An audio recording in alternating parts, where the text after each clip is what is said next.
Good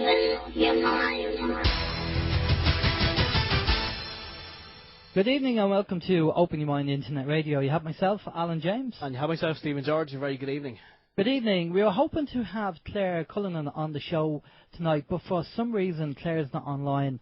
We have tried to contact Claire and we've to no avail. We don't know what happened. So maybe she's just tied up and she'll be on later. We don't know. We'll see what happens anyway. We'll play it by ear. But we do have a backup guest. We have Quinn Tostado in the actual green room at the moment, just waiting for us there to call her in. But as usual, we'll go through a few things before we get to that. So I think we'll find out about the communication channel, Steve. Okay, I think Mary's just sitting down at her desk there with the headphones on. Go ahead, Mary. How can people communicate with OYM this evening? The communication channels are email info@oymireland.com, by phone 046 927 1212, and you can also contact us direct through the OYM chat room. Thanks very much, Mary. You can go home now. Check us in the post. Yeah, you can also, if you're listening to us on the net, on the computer, on OYM, you can look to the left-hand side of your screen. You will see the live chat button. You can log in there. You can join in the chat room. You can chat amongst yourselves, or you can pose questions this evening for our guest or guests, plural, whichever it may be. You can put the questions in there. And we will also be monitoring the MSI chat room as well.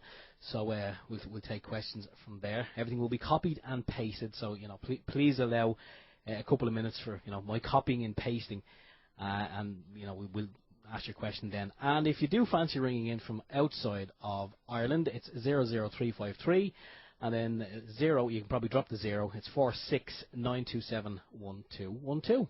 Alan. Excellent, Steve. Okay, just a couple of things as usual that we're going to catch up on before we bring the guest on. The first thing is, yesterday we had the United We Strike Marathon, which was very good. Fantastic guests on. Now, there's some of the guests that were on UWS that we are definitely going to have on OYM because just some brilliant information there, So we're going to try and get them on in the next few weeks and sort something out. The other thing is that I found out the other day that the Sovereign Independent has closed down. And it's basically due to attacks from inside the Truth Movement. Now, I listened to the show that Sean did and Dave Darby, where Sean McGuire from Out of the Bag and MSI said he was attacked himself. And it's something that I'm going to touch base on probably later, but I have come across this myself, and I'm sure Steve has as well, that there are people who have a structured belief system, and for some reason, if you challenge their belief system or you give them something outside their belief system, not only do they not accept it because they've done no research on it, which is fine if they're not ready for the information, that's fine. Okay, they'll probably find it in their own time, maybe. But at the end of the day, if they are the type of person to not only deny it, but actually start attacking people because they believe something they don't believe, then I really see that as being a troll and a shill and negative energy that's affecting the Truth Movement. So, I really think that's, something like that. So if you come across people like that, just keep away from them because they're just negative people. They're just having an effect on the actual Truth Movement. And obviously the Sovereign Independent was attacked. I'm not too sure what the reasons for what went on there and why they were attacked and why Sean was attacked. I suppose we all get attacked in our own way, but so I can't really comment on that because I don't have the information. But I think what's important is that if you do come across people that are having a go at somebody else because they believe something that they don't believe, I think you'd have to just walk away from that person. That's just negative energy as far as I'm concerned. So stay away from people like that because they're really no good for the Truth Movement if they're having a go at other people just because they believe in something that they don't. Okay, and maybe that was the case with what happened, Sean, and maybe that was the case with the Sovereign Independent. I don't know. It's a big loss to the Truth Movement because, at the end of the day, we have to find common ground. We do have differences of opinion on what we believe and what we don't believe, but we have to find common ground and work together. And basically we've just lost a good Sovereign Independent Truth newspaper that was obviously, hand in hand with the One World Chronicle, because again, that's another good website, another good newspaper or magazine getting the truth out there. So these people who have a go at these, at people in the truth movement are just obviously, causing a problem. Maybe it's because of egos involved. I don't really know. I don't really know the reasons why these things happen. But at the end of the day, I just think, we've just lost a good newspaper because of attitudes, maybe egos. I don't know. So it's a sad loss, really, Steve, isn't it? I wonder, is there any infiltration maybe going on? Because look, the Sovereign Independent, it is a great and absolutely brilliant paper. It was the only paper that gave the news, the real news, and not just the BS that you hear or you see in the mainstream media print. It was the only alternative. It really was the paper for the people, if you like, and it was gaining momentum. It was gaining popularity, and to think that after less than it's less than 10 issues anyway. I know it's right. It was I think 6, maybe 5 or 6 was the six. I think it's 6. Yeah. Was the last printing. To think that it could be gone forever is it's heartbreaking, really, because as I say, there was a lot of good information. A lot of good people wrote for the paper. A lot of good people put time, energy, and effort into the Sovereign Independent. And to think that it's gone, it's heartbreaking, and it's upsetting to think that if it was just down to egos or just down to some infighting, that the infighting must have been pretty damn big to shut the paper down. How bad was it? I suppose we don't know. We probably never will know exactly what happened. But to think that it's gone, it's wrong. I think it's obviously, if there's anything anyone of us can do to help it continue, I'm sure we would, because it was the only real paper. I won't even call it of the truth movement, but of the truth. Well, at the end of the day, Steve, I think being attacked from outside the truth movement is understandable, and we do get attacked by people outside of it.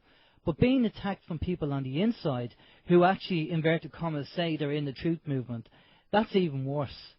It really is. That's lower than low as far as I'm concerned, and especially if it's based just on because of their belief systems. It could be attitudes, it could be personality clashes. I don't know, but it's just sad to say, because when it first came about, the Sovereign Independent, I thought personally it was a breath of fresh air to see a printed newspaper out there. Yeah. And getting to the masses, because some people don't have internet access.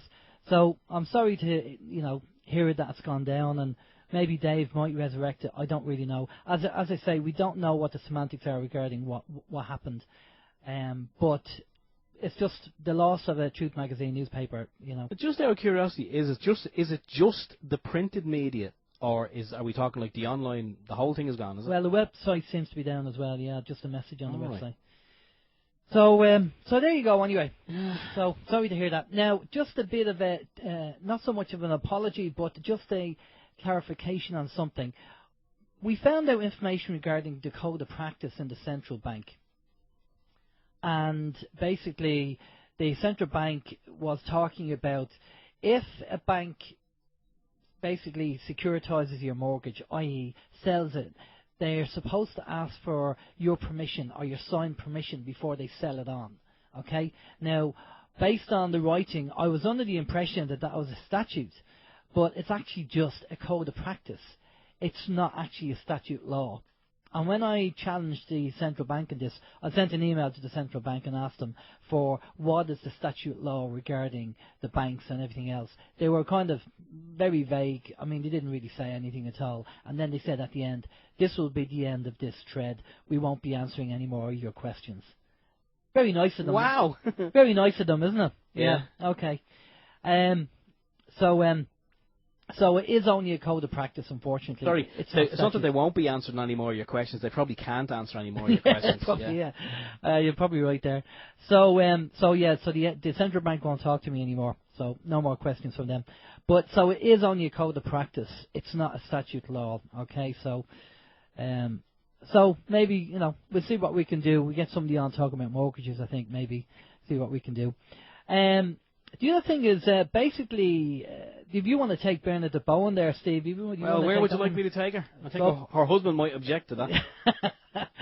I'll leave that to you. Okay, well, Bernadette Bowen, she's in Ireland, she's an Irish lady, and she has set up a one-day juice cleanse on Facebook. And it has had great response with people from all over the world. So if you're up for the challenge, why don't you join Claire, or even Bernadette? There? Yeah, where am I getting? Sorry, I meant to say Bernadette. I was just looking at Skype there again to see if any sign of Claire. I do apologise. So if you'd like to join Bernadette on her global community, that's on the global community Facebook Juice Cleanse page. It's the 13th of November. If you're in America, well, you probably won't be joining that because you may not have internet access, but hopefully that won't happen. The community spirit is a great support for those who are trying to improve their health. So join our Irish friends and see the schedule for the day on facebook.com/change simply, and that's at Bernadette Bowen's Facebook page. So yeah, that's kind of one to check out anyway. You never know, you might get some good tips or good advice on juicing. That's something that both Alan and I are very passionate about. I don't know when. I'd say you probably only juiced this morning, did you? I know I haven't juiced in a while. I haven't juiced in a while. It's amazing. My son said to me today, Daddy, how come we don't use the juicer anymore? And I said, because we haven't got any vegetables. That's it, exactly. Well, the juice is there, but I think it's a good idea. I did mention to Bernadette, you know they tried to do the marketing gimmick with Arthur's Day with the Guinness. And obviously that's just promoting. It's all marketing for them to make more money from the alcohol, you know. So I said to Bernadette, well, if you promote International Juice Day and for one day everybody just juices vegetables and then drinks it, I mean, it'd be a healthy day. And obviously, you know, you wouldn't be actually funding some company that produces alcohol. So I left it with her to have a think about. Maybe she'll do that. But there you go. That's one for Bernadette there. Now, we would be a lot healthier as well, obviously, doing all the juicing. So, how's your week, Steve? I'm glad you asked. Fantastic. My learned colleague. Yes, I have some notes. It's amazing because sometimes I think of little things that I must bring up and I must say. And, of course, you get here, you press all the buttons, you get hooked up. And then you start handing me, bottles of beer and all that. And, of course, the thought process just goes out the window. The sandwiches and the cups of tea. Yes, and you even cut the crusts off. Wow, he just takes care of me so well. There you go. Yes, anyway, just a couple of things to mention very quickly. I won't delay too long because I do know we have Karen in the green room there, and I don't want to keep her waiting too long. So, yeah, for anyone who was following the story on Facebook, there was a story of a mother who was arrested during the week. Alan and I, we spoke about that actually yesterday on the marathon. A woman, she was looking after her child. Her child was ill. Basically, the story is she brought the child to the hospital, and then the HSE, which is the Health Service Executive over here in Ireland, would probably be classed as the Health Board, if you like. They then intervened it's not actually known why they intervened, but they decided then that the child was probably being abused or neglected by the mother, so they took the child off the mother, and she's been trying to get the child back. And then recently during the week, there was a warrant for the woman's arrest. She was confronted in the street by some Gardaí, that's the Irish police, and she was being advised to not consent. So she was non-compliant. She didn't consent to anything that the guards were saying or doing. But in the end, they just took her anyway. They basically bundled her into the back of a car. There was a peaceful protest, and people were there. They were annoyed. They were upset. It was peaceful again. There was no violence, no pushing, no shoving. But the guards just took the woman, for no apparent reason. We don't know what the update is. We haven't got an update on that at this moment in time. But if we do find out anything, obviously we'll stick it up somewhere, probably on the OYM Facebook page. I think we are probably following the story on there, so you probably get some more information there. What else did we find during the week? Declan Waugh. Declan is an Irish scientist. He's actually part of the Remove Fluoride from the Water campaign, the drinking water. He is a follower of the Girl Against Fluoride, that's Aisling Fitzgibbon, and he's as I say, he's a scientist. He has letters after his name. He knows what he's talking about. He's making great progress in his fight to have the fluoridation stopped, as is Aisling, the Girl Against Fluoride. Except during the week, Declan sent in some letters to an Irish newspaper. He was asked to write an article for the paper, which he did. I can't remember off the top of my head what paper it was, but he was asked to write an article for the paper. He did. He put pen to paper. He wrote the article. He published the article in full on Facebook. However, the newspaper, they took the article, and as newspapers do, the editor obviously cut out all the good bits and left, the boring bits. So I haven't seen the finished article in print because I don't subscribe to I don't line the coffers of the newspaper industry with my hard-earned cash. So I haven't seen the article, but from what Declan says himself, they removed all the vital information and left in, just the kind of the other bits and pieces, So, they're even the newspapers, they're not doing what they say they would do. And bear in mind, they asked him for the article. What else have we got? We have, Grounded. Both Alan and I watched a film during the week. Happened to find it online. I don't know how I found it online, but I did. I just watched it for the crack.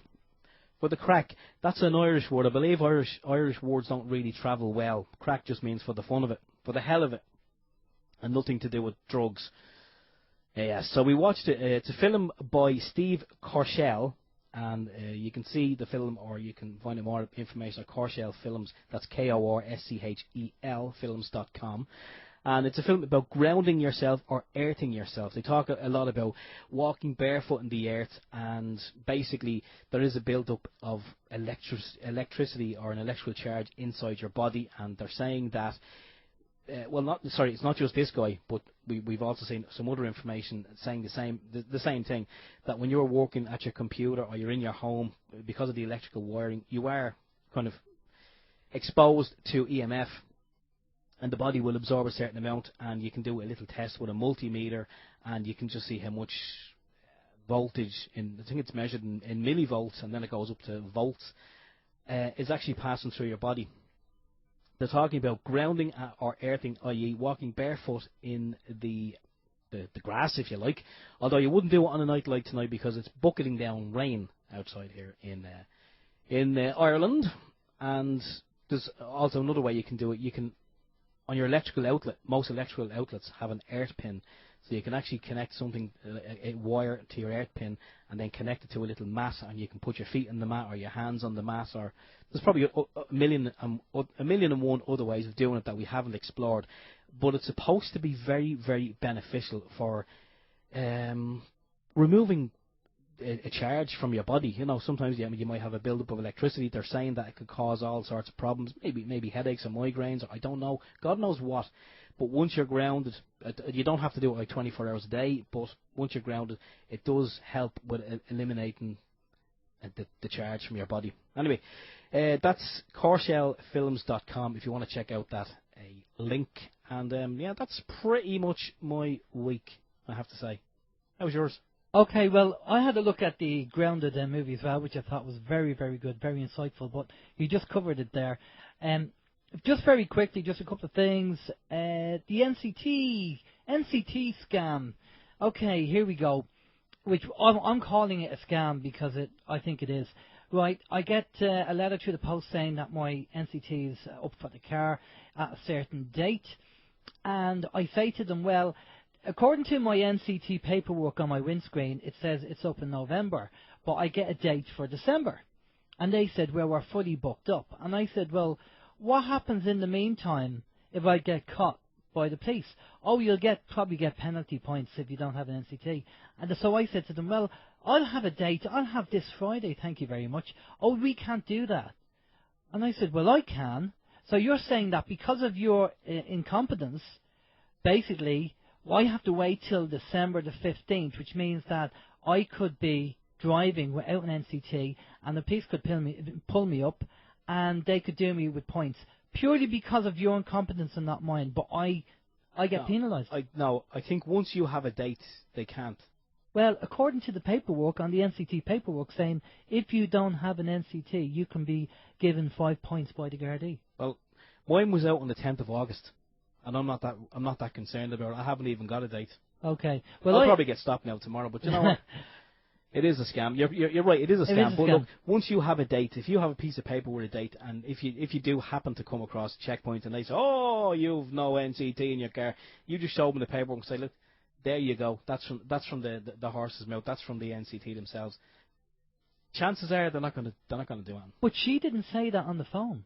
She didn't turn around and say, look, as long as you have an official letter from the NCT with a date, then the guards know that you have a date booked. She didn't say that on the phone. You see, yeah, but she didn't say that on the phone, most likely because all calls are recorded for training and quality purposes, and if she had said that on the phone, and then anything had happened, there would have been evidence of So her that saying means that it's not right. That means that it's down to the discretion of the Gardaí whether he does it or not, and it's not an official thing with the NCT that if you have an official paperwork that you won't get done with penalty points. It's one of these typical Irish things, like, they're saying that, if you don't have this on your car to prove your car is roadworthy, you will be done. However, because of our incompetence or the system being backed up or booked up, we have to give you a date that's way past your NCT. But, again, if a guard stops you, I mean, it's going to be some real gobshite, if you like, who's going to do you when you have official documentation to say that this other crowd cannot fit you in because they're fully booked up. Plus, Yeah. I mean, look, I wouldn't be worrying about it. Well, no, I sorted out a date with her. I got an earlier date off her anyway. So, but the fact remains that that's how incompetent their system is. That's the way it is. Okay, well, listen, I'm not going to waste any more time now. We're going to get Detlev in from Wake News, and Detlev is going to give us about 10 minutes, 15 minutes of his time, and then we'll talk to Karen. I'll tell you why, because Steve's going to call Detlev and get him on there. And we one of the questions we heard about direct democracy in Switzerland was the fact that the Swiss people had a referendum to vote on them getting paid 2,500 euros, washers, whatever you want to call them, for every citizen, and then if they choose to work after that, they can do. So one of the things that we said we do is we will try and get somebody on who lives in Switzerland, who can talk to us about that and tell us what's going on, who actually lives over there. So hopefully, if Detlev is there, any news from Detlev there, Steve? It's ringing. Okay. Probably what you need to do is let Detlev know that he's on red rather than green. We're trying to call him.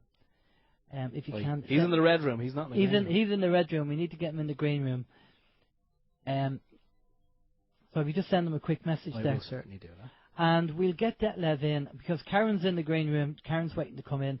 But Detlev has to run off and do a few things. But I wanted to try and get Detlev in quickly, just to tell us about the direct democracy, what's happening over there in Switzerland, and about this money as well.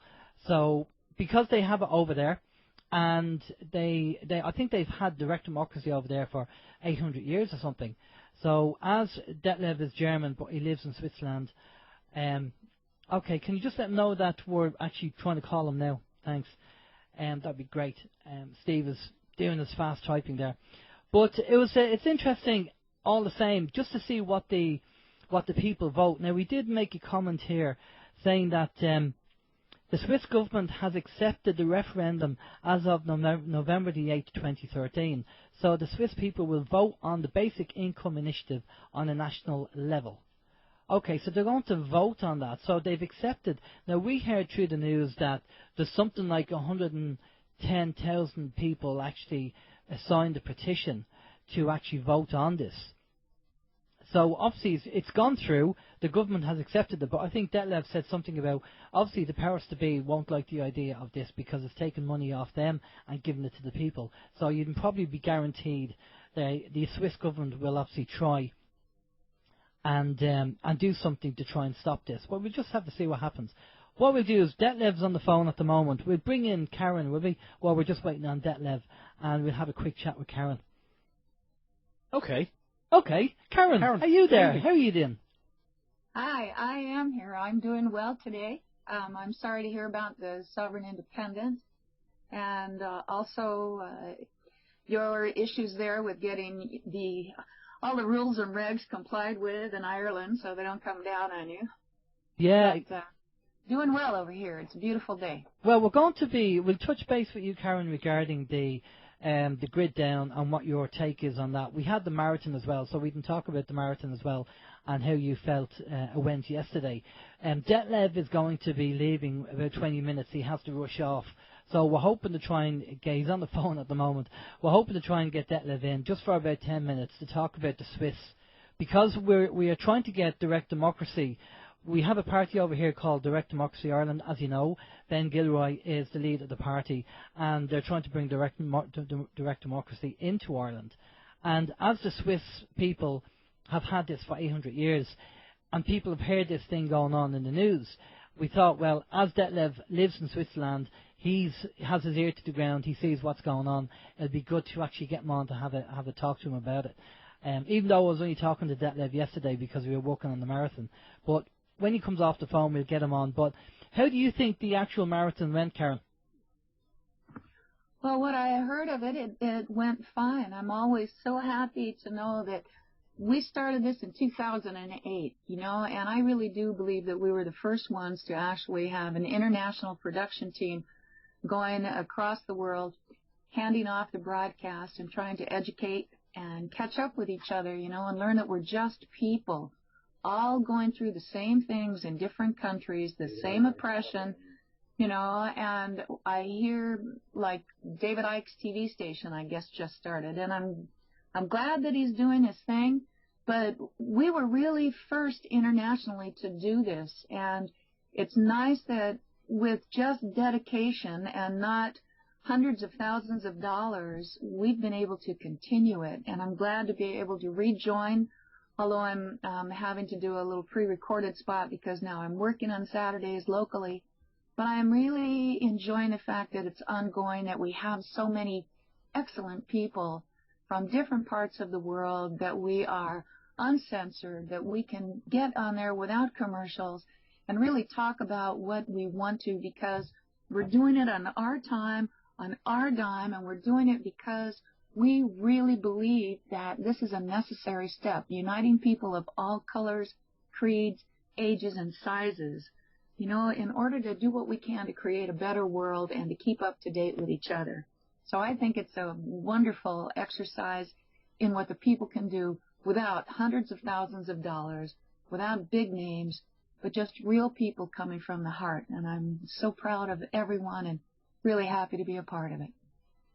Excellent. Yeah. Well, sorry, Steve, go ahead. No, I was just going to say, we always promote it, and we often tell people that, that on the 15th of the month to tune in. I mean, we'd be telling people that we know just to tune in and just listen to the broadcast on, even from our own website. Just drop in whenever they can and just listen to what's happening. And I mean, because of the fact it's global, they're getting the European perspective, they're getting the American perspective, and it's just so interesting. And I know there's loads of people who give their time every month. I know it's only once a month, but there are a lot of people who do give their time selflessly and do the production as well. I know Detlev does the production, and I know Alan does some production as well. And another chap, is it JP? It's Gary. Gary does the production as well. And I think the whole thing just works beautifully, and it goes a long way to helping educate people and just letting them know exactly what's going on, worldwide. We just want to see if Detlev is there. Detlev, are you there? I am indeed. Hi. Hi, Detlev. Nice to talk to you. Haven't talked to each other for quite some time. Yeah, in about 24 hours, I think. Yeah, that's right. Right, Detlev, I know you're rushing out. I know you're tight for time. So, as you have by the way, Detlev runs Wake News Radio and Wake News TV over in Switzerland in German and English, and has a fantastic show, fantastic following over there. And Detlev, we just want to get your take on this whole direct democracy Swiss, 2,500 washers that, the referendum. Can you just tell us about that? Because we've heard about it, but, as you're over there in Switzerland, you can tell us a bit more. Well, I mean, I'm not Swiss myself, Swiss nationality. I'm a German living as a stranger, if you want to. It's an alien in Switzerland. But I'm following the news, obviously. So, the Swiss people are used to put their vote into the arena. And we recently had in October a referendum, or no, let's say not a referendum yet, but they want to have a referendum on the basic income for the people over here in Switzerland, so they could avoid, all these social welfare and so forth. I mean, Switzerland, as we all know, is a rich country. Supposed to be a rich country. Yeah. So, they have been doing some calculations on this and found that this is definitely possible because they would save a lot of money on this control matrix in order to, administer social welfare. So we had on October 4th a date to turn in, legal votes for this specific,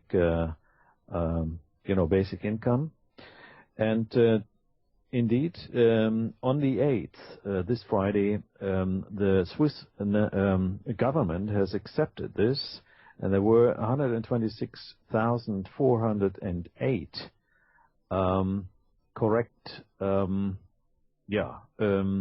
correct votes to put this towards to the people for them to decide whether this is an option to go.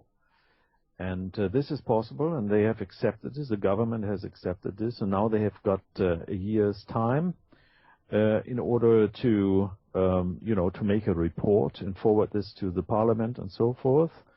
And afterwards, within 2 or 3 years, this referendum has to take place, right? Yeah. So that is the basic mechanism, quickly explained. So the people really have the possibility to, to vote on basic issues in Switzerland, and this is very unique. I mean, it doesn't really exist anywhere else, as far as I know. They try to hijack this here, though, in Switzerland. They have turned to, also the New World Order system of corporatism. Yeah. So, we can find some of their, official government entities being now listed at Dun & Bradstreet as a corporation. So, okay. The people are being deceived all the time in Switzerland as well. But nevertheless, I mean, they are able to vote. They're still able to vote, but you know how it goes, Alan, and everybody knows that this is all going to be hijacked. Within the next 2 or 3 years. There will be a brainwashing apparatus starting, with all the propaganda, and so the people will be, brainwashed not to vote for it, but rather stick to the control mechanism. Okay, but you still have direct democracy in Switzerland over there at the moment. Yeah. Absolutely, and people should be happy and glad they have it, because they could really make use of it. Well, as you know, Detlev, we had direct democracy in our constitution in 1922 until it was actually taken out, obviously, by people who thought that it wouldn't be good for the peasants to have control. So they took it out, and basically we now have a party whip system, supposed to be representative democracy, but it's a dictatorship. And we have a party over here who's trying to bring back direct democracy. Now, when you look at the actual fundamentals of and the process of direct democracy, I think it's a great idea. And also the fact that you have recall, where you can sack a politician if he's not doing his job. So, obviously, in Switzerland, we've been told you've had direct democracy for over 800 years. But even then, as you say, the powers to be over there want to get rid of it because it gives the people their control. Oh, absolutely. And don't forget, I mean, it is not really a long time ago that women didn't have a right to vote. So direct democracy since 800 years is, it's it's a little biased because the women never were allowed to vote in recent years, in recent ages, really. So this is, I think it was sometimes in the 80s when this was changed. So it's not really a long time ago. Okay, well, I'll tell you what, I don't want to keep you because I know you have to rush out the door. Yes. But true. thanks a lot for coming on and clarifying that. We'll be in touch with each other anyway, and you can let us know what the outcome is of that, because that would be very interesting to find out if the people actually did get that. I mean, imagine everybody in the country getting 2,500 washers, and if you choose to work, then it's up to you to do that. I mean, that would be a phenomenal system, Steve. Yeah, Detlev, good evening. I heard someone told me about 2 or 3 weeks ago, after that news story was broadcast about everyone in the country getting so many euro, that it's supposed to be a very expensive place over there, and that you could, to us, 2,500 euro sounds, or it wasn't euro. Washers. Washers, we call them washers. It sounded like a great deal, but then it was mentioned to me that you can buy a bottle of water over there, a litre of water, would probably cost you somewhere in the region of 10. I think it was 10 euro. So it's obviously very expensive to live over there, is it? Oh, absolutely, Steve, and thanks for having me on the show.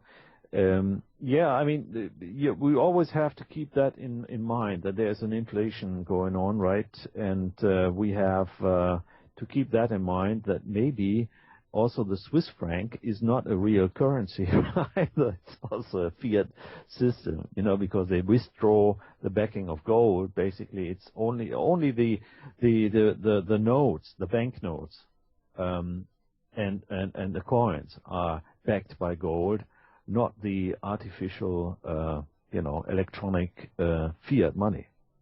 So that is the difference. Okay, but anyway, I mean, you're absolutely right. It's a very expensive country to live in, so we always have to keep a balance. If we are saying now 2,500 Swiss francs, for instance, well, this has to be adapted to inflation rates, right?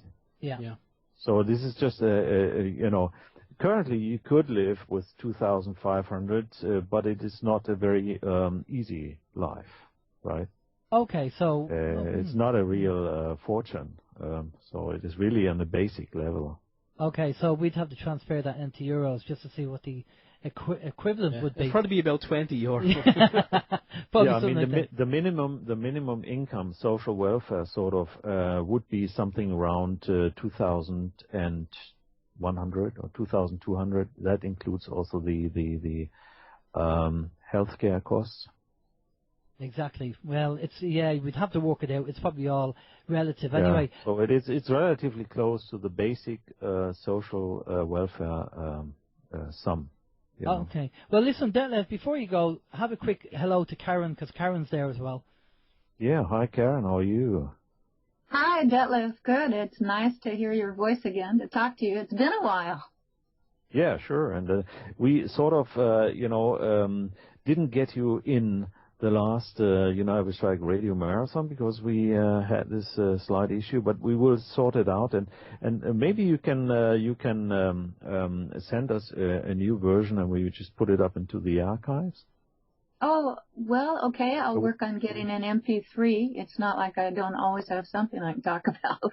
Yeah, just plenty of hot air. Say something new, which is very important always, Well, I try. I tell you, I'm more and more, though, just learning that we've got to trust ourselves and just unite and stop handing our power, again, to everybody else to think for us, to answer for us, to make decisions for us. We've got to break out of this mindset that someone else is going to save us and do so quickly, or else we are going to miss it this time around. I finally am facing the fact that too many of us just are talking and not fully understanding our own power and our own worth, and how we're flushing ourselves. We got to stop. Very true. Very true. But there is a way. We will be experiencing interesting times and things. That's why we live here today.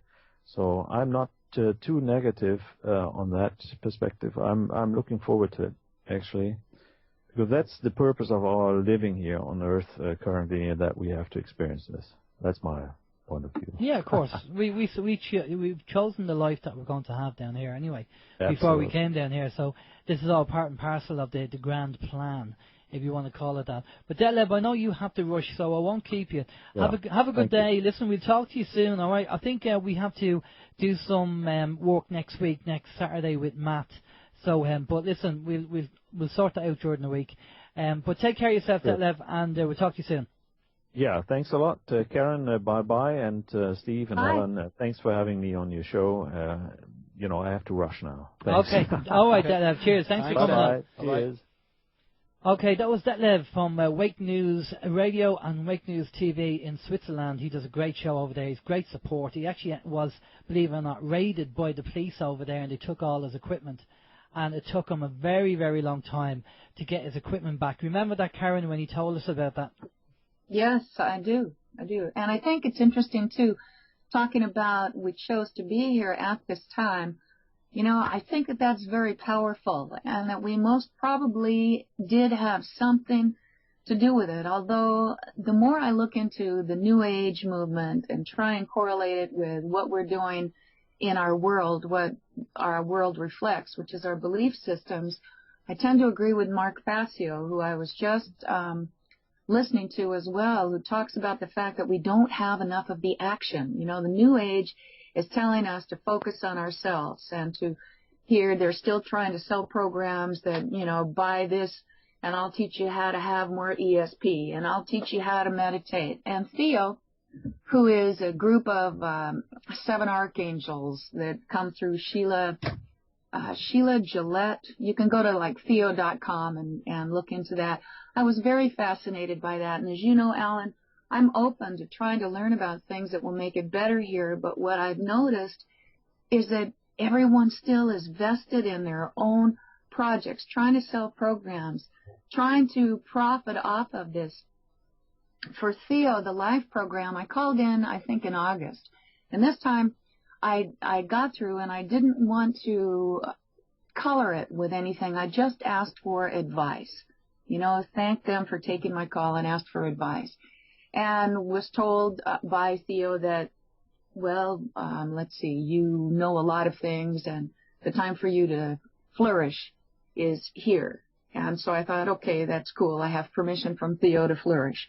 And then I listened again maybe a month afterwards, and Theo was talking about Assad in terms of being accountable for the people who were poisoned, which we know isn't true. And it hit me very strongly that a lot of these people, even if they are able to tune in to other entities, still color it with their own beliefs because it wasn't Assad. And in my opinion, somebody who is coming from another dimension, if there's 7 of those suckers and they can't get a better grip on reality, then why do I want to pay Theo to teach me ESP for only $2,000 if I get the special now as we move into this new consciousness? Yeah, but and frankly, I'm getting sick of it. Alan, you've got people who do seances and stuff. Have you ever actually seen proof? Has anything ever manifested that actually they predicted? Well, at the end of the day, the older I get, the more skeptical I get. And I am kind of, I call myself, and maybe Steve's the same, an open-minded skeptic. I am open-minded to things and more than happy to, because we have a fluid belief system, but I do want to see proof. And, put it this way, there is a chap out there, him, Karen, called Cobra. And there's a 2012 Cobra portal. And he updates that website every now and again, and he talks about the great things that are happening in the world, and we are getting there, and it's the final push and all this kind of stuff. But all I'm seeing is all I'm seeing is words on a website. I'm not physically seeing anything. Now, maybe I'm in the wrong place, or maybe I'm on the wrong frequency. I don't know, but I'm not seeing anything, and until I really see or feel something, then I have to sit on the fence. I'm not going to say, no, he's not doing what he's doing, because I've no evidence he might be. I'm just not experiencing it. So I'll sit on the fence like I do with a lot of things until I see, feel, hear something that I can say, well, okay, now I'm kind of convinced. These people that, These people that say, oh yeah, come on and learn how to do this, and we'll only charge you €2,000, and if you do it, in this week we'll charge you less money. I mean, we know there's a lot of trolls and shills out there. And we know, I think we have our own lady over here. Who's that lady on the west coast of Ireland the Healing House, I think it's called, Steve? Have you heard about that? The Healing House? Yeah, No. apparently we have a lady over here in Ireland, and now I don't know, I'm just going by what the newspapers say. The newspapers could be wrong. I don't know, maybe somebody in the chat room might know this lady, but apparently she has the marks of stigmata or something similar to that, stigmata, and all these people are kind of, because they're all into the religion and stuff like that, they're donating all this money to her, and she has a house here, there and everywhere worth millions. And, there's multiple houses she has, and I don't know whether I haven't met the lady, I don't know whether she's a fraud or whether she's true in what she does, but, there are an element of people out there that actually say that, that she is a fraud. And there's other people who are saying that she is true. I don't know. But all I know is that when it comes to people saying, I suppose the best thing, Phil Collins and Genesis had a song, Jesus, He Knows Me. You know that song? Is that the name of it? I'm not going to sing it now. No, we won't sing it, but that was a fantastic song, because Phil Collins went over to America and he was watching American TV, and all he's seen were these evangelists going, we can get you into heaven, just donate $25 and we'll get you there, and all these programs with all these evangelists, and that's why he said he wrote the song, because that's all they were doing. But in the background, they were doing other things, so they were telling people one thing and they were doing another. So anytime I see anything like that, I kind of say, no way. Now, there is a difference between, we, as a radio station, like a lot of radio stations out there, survive on donations from people, but that's all we ask. We say, look, if you like what we do and you want to make a donation, fine, but we're not saying, if you want to register with us, we're going to charge you €25, and then every month there's a fee out. We're not doing any of that stuff. All the information we have is free. You register for free just to get in there and have a read of what we have in our videos and all that kind of stuff.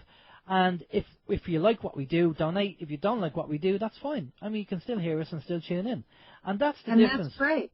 Yeah, that's great. That's not the same as, boy, we need money. Oh, we need money for this. We need money for that. David Icke got on there and was really pounding about needing money, $350,000 or something ridiculous. And finally he got that. And then the next time I tuned in, he was saying, well, we'll be up. It depends on people as long as they want it, We'll see. And I think to myself, well, now, wait a minute. Look at how long we've been able to go on United We Strike. And actually, I wrote 5 different letters asking if they would consider incorporating the marathon once a month into their programming, because we already have an international production team. We already have a tried and tested programming that works. And we could definitely have used the exposure for all of those people. And I didn't get one response. And it's not sour grapes. Well, maybe it is, because I'm seeing that, maybe we just don't have the money, or we don't have enough listeners. And I'm understanding as well that we won't in their terms, because we are the small, mighty few who really do give a damn. And the marathon and the United We Strike website stays commercial free. But the way that you're doing it, Alan, on your website is perfect. Let people purchase what they want. But the main reason the marathon is not with commercials is so that everyone knows that when we come there, we're coming there from the heart. We're not coming there to profit. We're coming there because we believe in what we're doing, and we have within ourselves manufactured what we need. We bring it to the table. Our own individual efforts, definitely on our sites. You can ask to have folks donate, and I think it's a great thing that people do, because it does take a lot of time, and it's a choice. But to simply want to give information for money, especially at this juncture where 2 weeks ago they evacuated Fukushima. Evacuated it. They've got over 15,000 rods, different numbers when you read it on different sites. Supposedly they cannot take another earthquake, and yet there was a 5.5 off Honshu, Japan.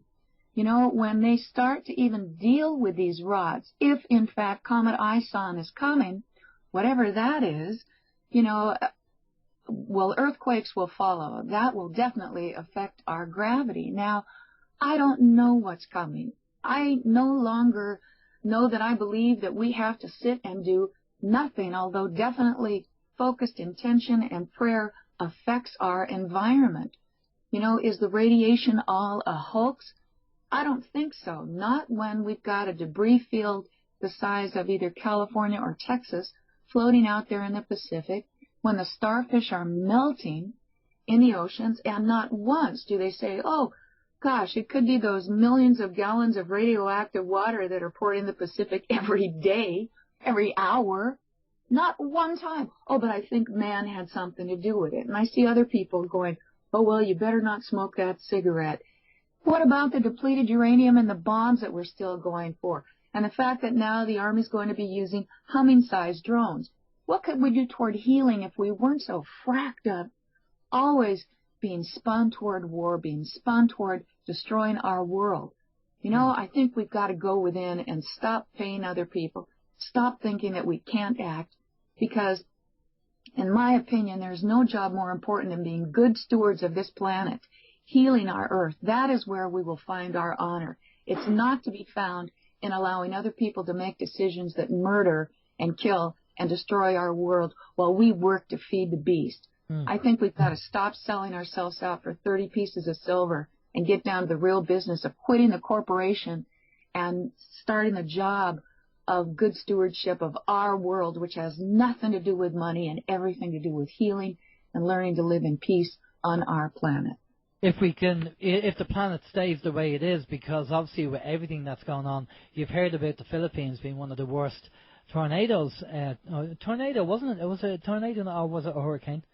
Yeah, like a cyclone. And who knows that isn't manufactured as well. We got to look into HAARP and the U.S. wanting to own the weather instead of continuing to be victims.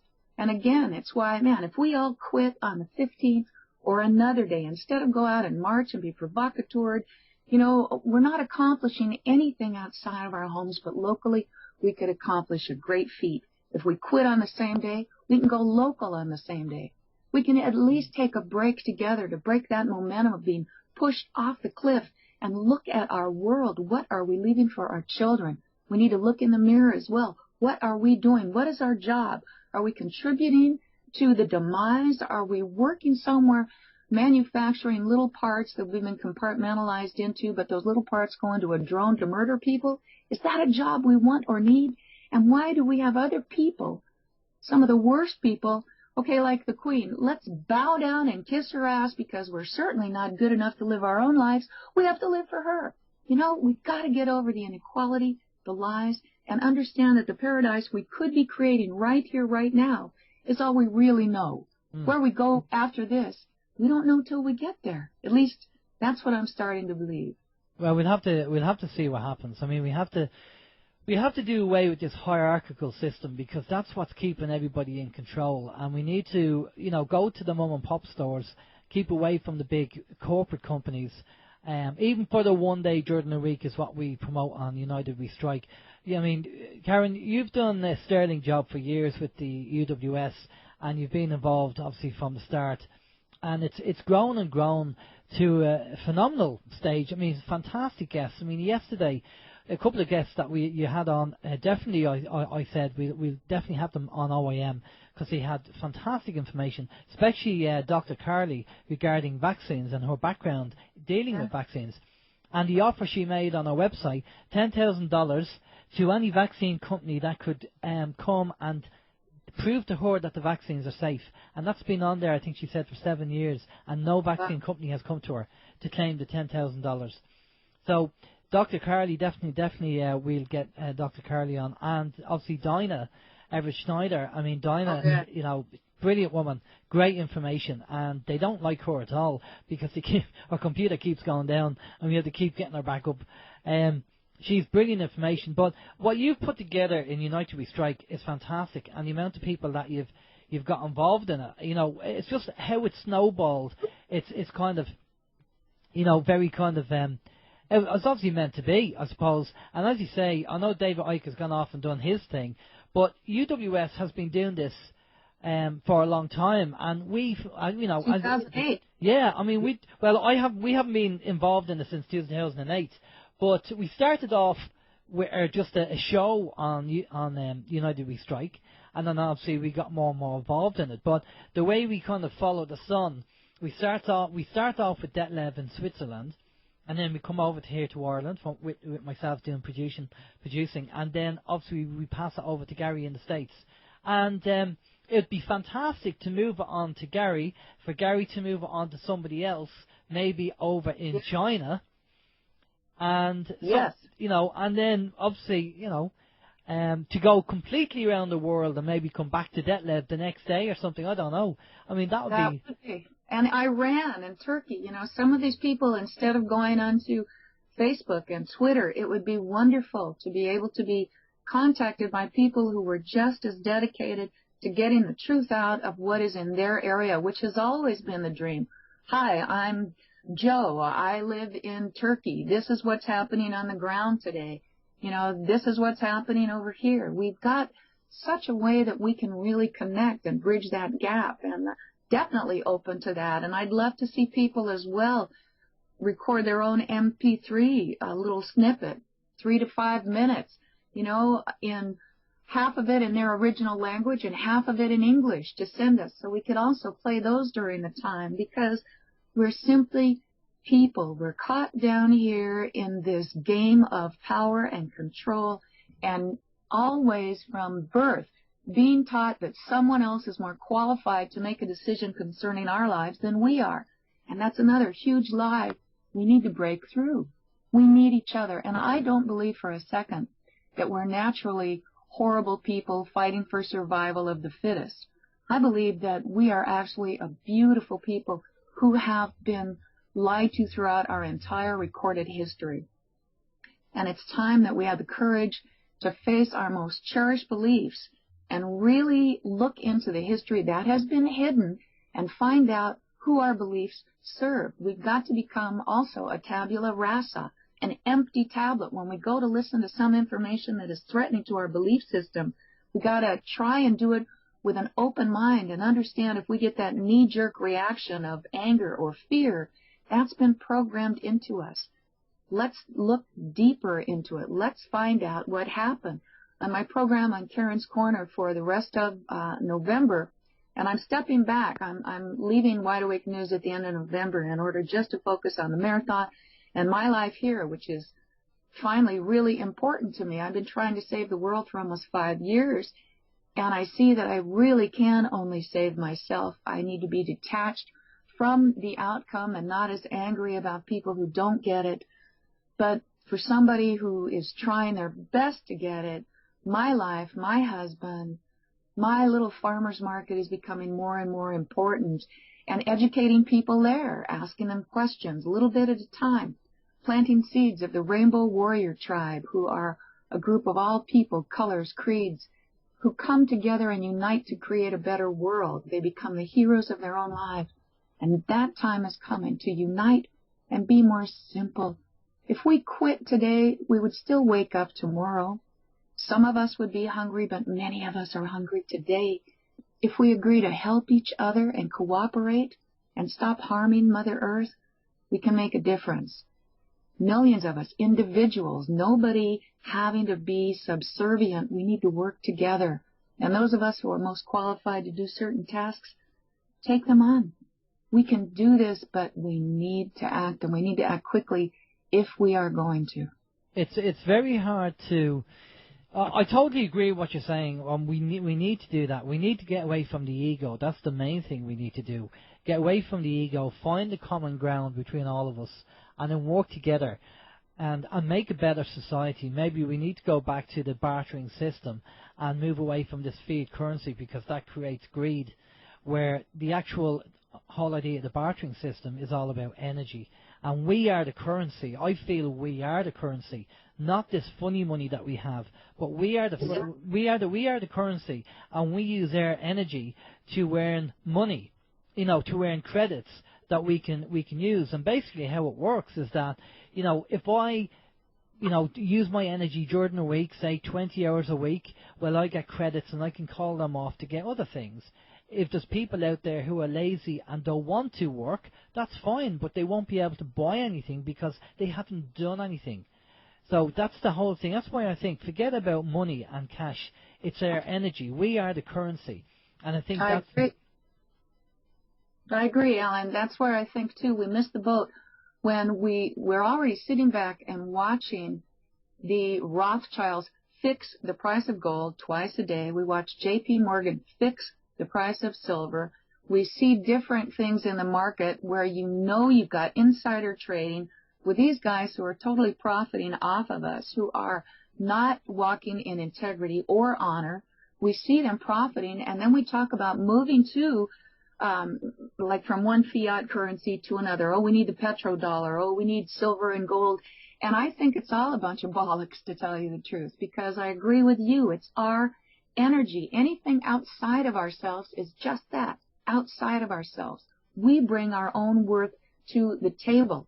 And as long as we continue to be swindled and distracted by bread and circuses, we're missing the bigger picture that we actually could survive and survive much better.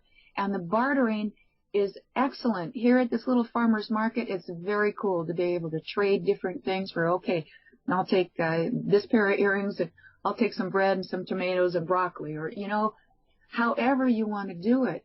You sew this. I love that hat. Okay, I'll trade you this over here. And then other people who come by and give you real money.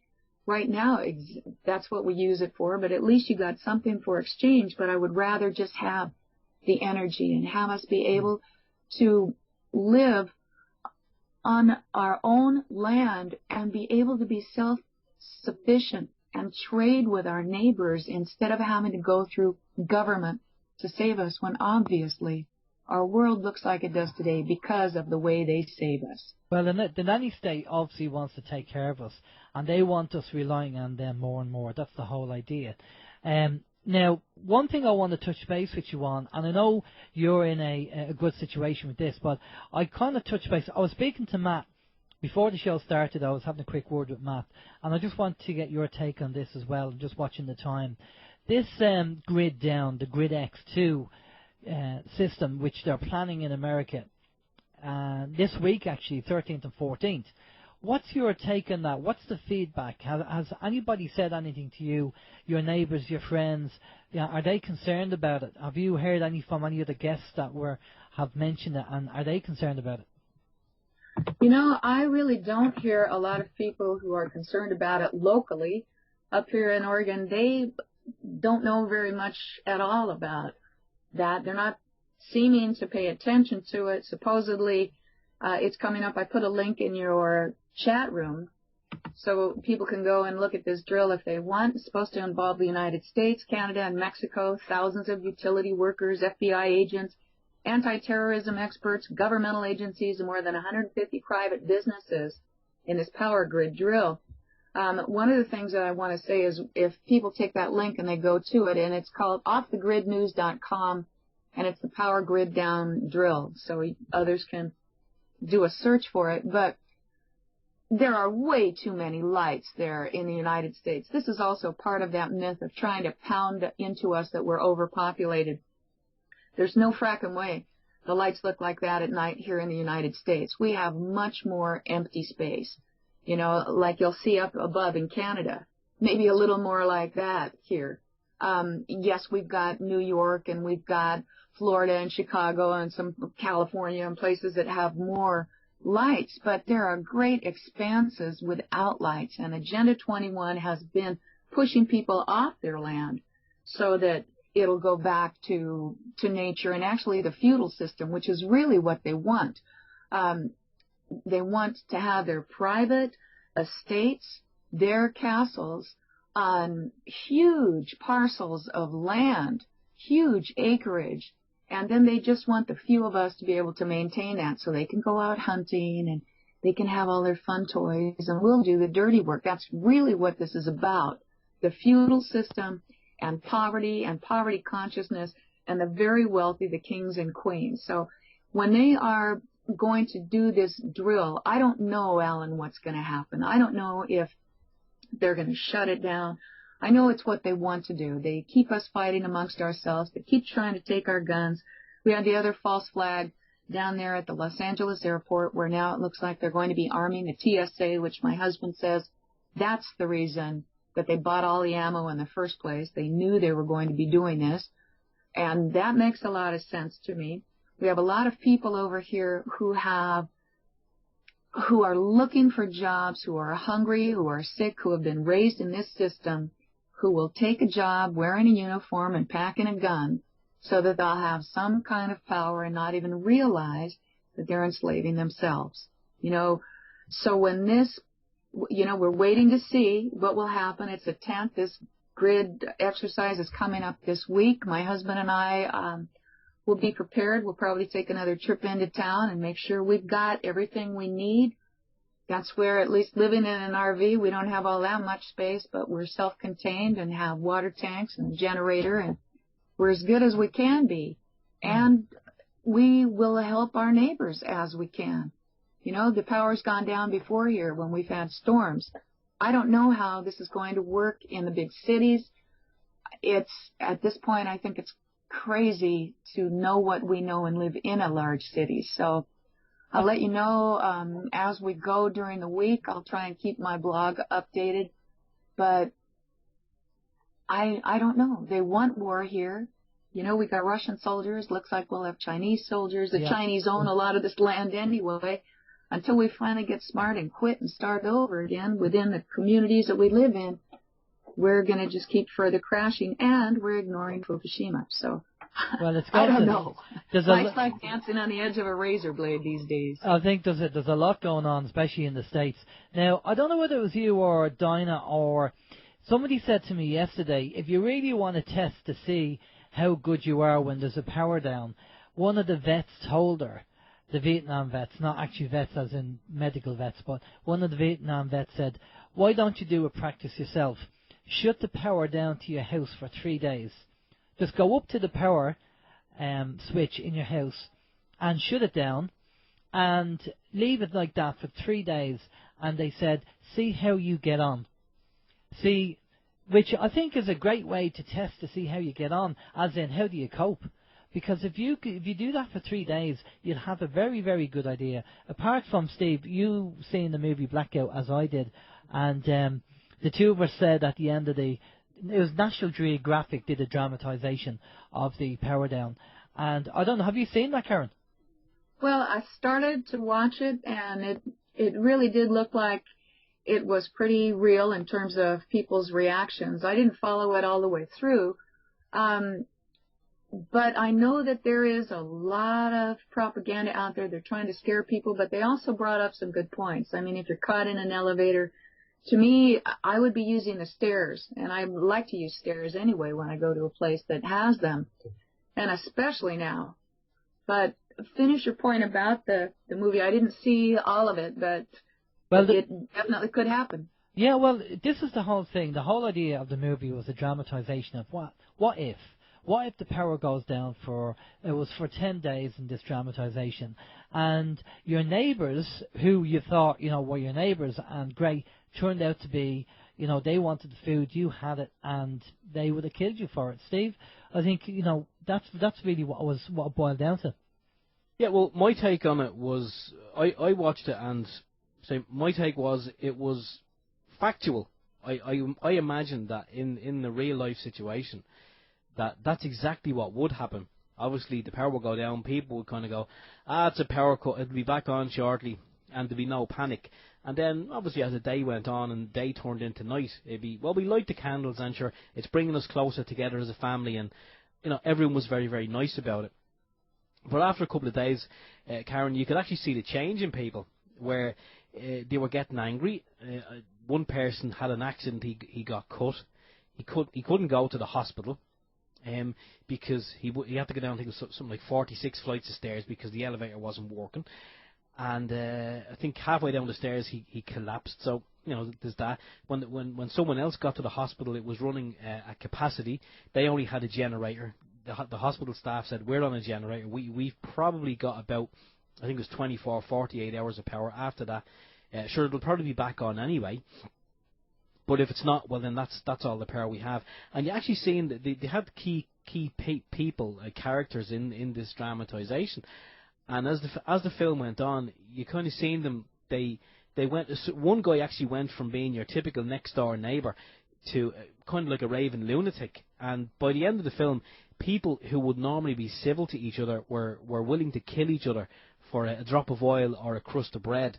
And at the end, where there is a situation where someone is just about to die, there's a bit of a standoff, and one guy has a gun pointed at him, and the other guy has a knife to his neck, and there is a bit of a standoff, and you're kind of reckoning, okay, it's at the point now someone is going to die. The power comes back on, and some guy's mobile phone rings, his cell phone rings, and then everything just goes back to normal. And it's just amazing when you see it over the period of the documentary, how people can go from one extreme to the other. And if someone turns around and says, "Oh, it's all scaremongering," well, maybe there is an element of scaremongering in it. But if the scaremongering, if all it does is encourage you to go out and stock up on a few non-perishables and a few extra tins and a bit more toilet roll, well then sure, it's not that bad. But I mean, if someone takes it to the extreme whereby it frightens the living daylights out of them and they don't come out of the house for fear, well, I mean, obviously, well, that's wrong. Well, I do think, I'd just like to jump in there, I do think that everybody should at least have at least 10 days to 2 weeks supply. So if you think about it, if the power went down, okay, you need to have water in, you need to have food in, you need to have medical supplies, you need to be able to protect yourself, because there's people out there who won't have this, and they'll probably want your stuff. And you might need to get a prepper's bag ready, just in case you need to get out of the house and go somewhere else. So it's worth, if you go into Google and type National Geographic blackout dramatization or blackout drama, you'll find it. I think it's on YouTube as well. But it did bring home, I mean, myself and Steve said after watching it, the two of us kind of did a quick recce on what we had, didn't we?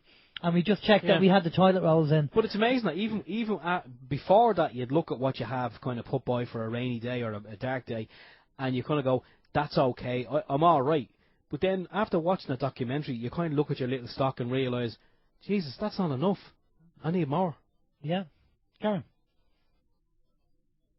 Well, at the beginning of United We Strike, we were always talking about people preparing, and I think that 3 months minimum would be a good goal to have. Spend a little more when you are at the store. Get some of the things that you'll be able to do. Get yourself some sprouting seeds, and really you need definitely food and water, and the longer that you can be able to be prepared, the better.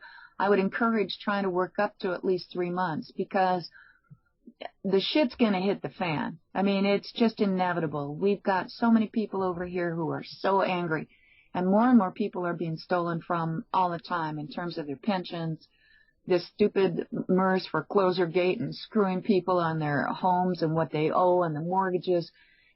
This is just really a serious greed situation that we have still bought into.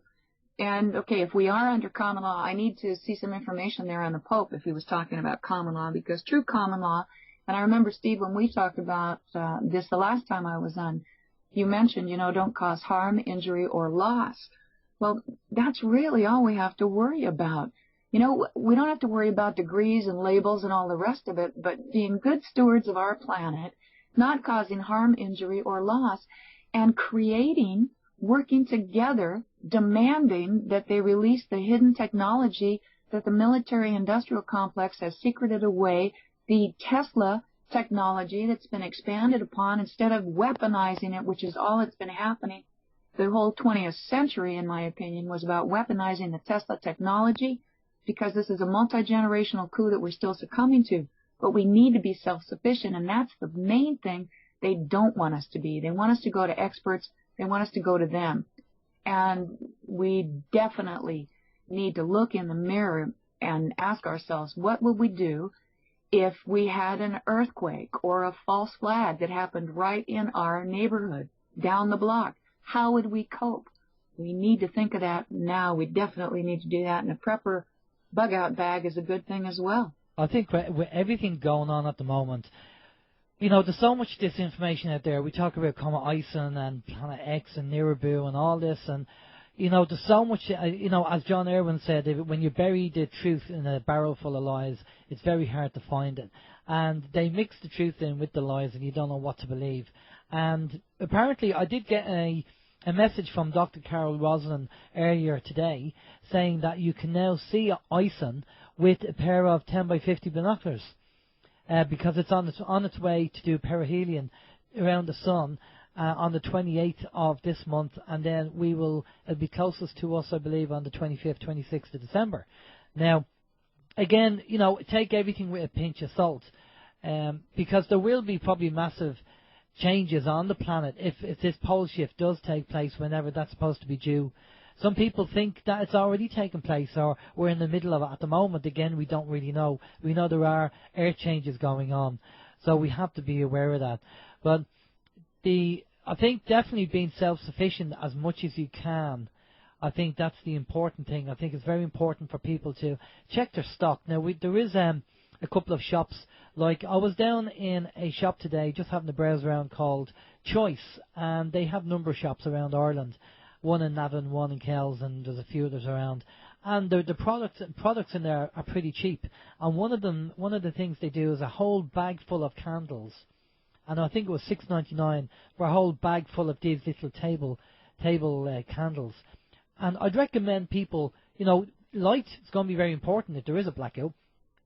But having candles not just for light, but a little bit of heat. And just again, check your stock and check everything, and make sure you have enough. We don't know how long. If something happens, we don't know how long it's going to take to sort itself out. So the more you have, the more you can afford, the better. Because we don't know, but you just have to plan as much as you can. I think that's really what it boils down to. We've got dollar stores over here in the States, and they have candles for $1. And they're the big votive candles, the ones that you see a lot in the Catholic churches and the ones that Hispanic people traditionally really burn. And they're great. They burn for hours and hours, and they're an excellent way to have light. And also little oil lamps, if you buy those, and you buy the clean smelling fuel. What is that called? I can't think of it right now. No, there's kerosene. There's another that doesn't smell as bad as kerosene, but you can get little heaters like that as well. Some of the older ones. Paraffin? And that's another thing. Is it paraffin, or is that the same thing? Yeah, paraffin. There you go. Something that you can burn cleanly. But even a kerosene heater, whatever you can do, or a propane heater, things you can do yourself, because that's one thing. When the power goes out, you do want to stay warm, especially in some of these climates that get a lot of snow and cold, rainy weather. Yeah, we actually seen, Karen, a documentary a couple of weeks back on the net in relation to heaters. I don't know if you've ever seen it.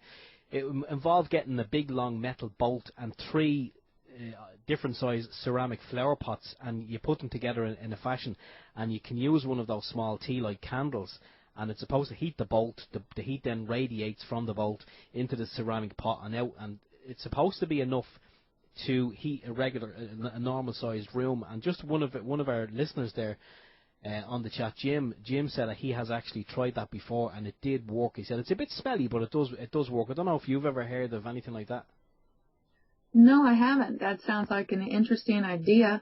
I know that I saw my husband's been interested in rocket stoves, and people can look up those on YouTube, and that's pretty interesting. And I know that if you're outside too, building a fire, you can dig a hole, 2 holes, and connect them underneath. So you have a little tunnel, and then just build a fire in one, and the smoke in the air will circulate better. You can have a nice fire underground that you can just build a little grid or some kind of little grill and put your pot on top of the side that has the fire on it. But there are all kinds of interesting ways to do it. But definitely people need to look at sources of heat. And if the power does go down in the city, it will be a nightmare, just like what National Geographic was showing for many, many people, and also so many people who don't really have a clue. Although I'm not sure the power can totally go down, because they need it as well for some of their systems. But it would be interesting, and maybe we need to do that. We need to take a break from all these electrical frequencies that are also fracking with our brains and our bodies. Yeah, no, I totally agree. But there's as Alan said, there's so much information out there. And there is a lot of scaremongering, and obviously I'm guessing when the media put it out there or the government put it out there, it's obviously meant to scare you. They're not just putting it out there to have you, prepared. I guess that a lot of it is kind of scaremongering, and I think you just don't know where it's going to end. I think what we'll do is, I know Karen, you're tied up. Karen's tied up. She has to go off and do what she needs to do. Not physically. But I know you have to go off and do a few things, so we'll let you go in a few minutes there. But we will, after Karen goes, have a talk about that grounding documentary and about what we're doing here from a grounding point of view, because that was very interesting too, what they did and how to do it and how we're going to do it, I think. I mean, I have the stuff here in front of me, really. He does. I'm looking at it. Part of the stuff.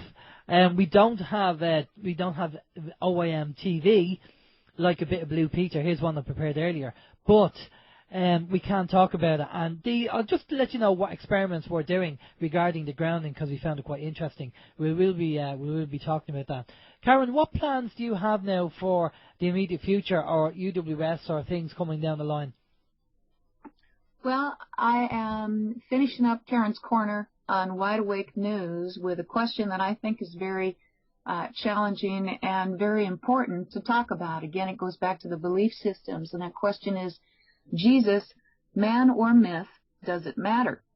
And last week I had Joe Atwill from CaesarsMessiah.com, Ryan Gilmore from CovertMessiah.com, I think it might be .org, and then Clint Richardson from thecorporationnation.com and Freeman Burt from onlyfreeman.com. And it was a real interesting conversation because so far the evidence that Joseph is saying that Jesus actually was a creation of the Romans in order to control the Jews, but he's got a lot of facts in there that are very intriguing. And what I have noticed in even setting this up is the lack of response of Christians to step forward so that we could actually have a discussion where Christian theologians would be able to say, okay, this is proof of Jesus being seen on this day, this is physical evidence over here. And the silence, guys, is deafening. It's amazing to me. And some of the people who I would have thought previously would have really been interested in this because they're very wrapped up in the church, they're making a lot of money, are not forthcoming or have just totally ignored an email that I sent out. So that's very interesting to me. And also, if folks want to listen to that, they can go by the date. It was last Wednesday, and it'll be on the Wide Awake News archives. There's also a link to getting to it on United We Strike. And I'm going to continue this next week with Deanna Spingola, and I've got to make a couple of other phone calls as well, because to me, if our religions are working, then why does our world look like this? Why are so many of us living to die? And to me, it matters very much whether or not Jesus existed, but my guests so far, who are on the opposite side, seem to believe that it doesn't matter whether Jesus existed. What matters are his words, which I also find very interesting because, well, then who wrote his words? I thought Superman was cool when I was little as well, and he was saving the world, but I wouldn't base my life on anything that he said. You know what I mean? It's a very... But we heard that, parts of the Bible, a lot of the Bible was written by the Piso family, and then parts of the Bible was written 200 years after Jesus. So, if you did something today and somebody wrote it 200 years' time, would they really be accurate, And obviously, if it's written by man, the New Testament now I'm talking about, if it's written by man, then it can be manipulated by man for his own means. So, well, the Old Testament, too, let's face it, the Bible did not fall from the sky intact. And if it had, maybe it was the Tolek up there with the Andromeda Council. Yeah, well, here's a question I ask people. When did religion start? This is a question that was put to me by somebody who's a little bit in the know.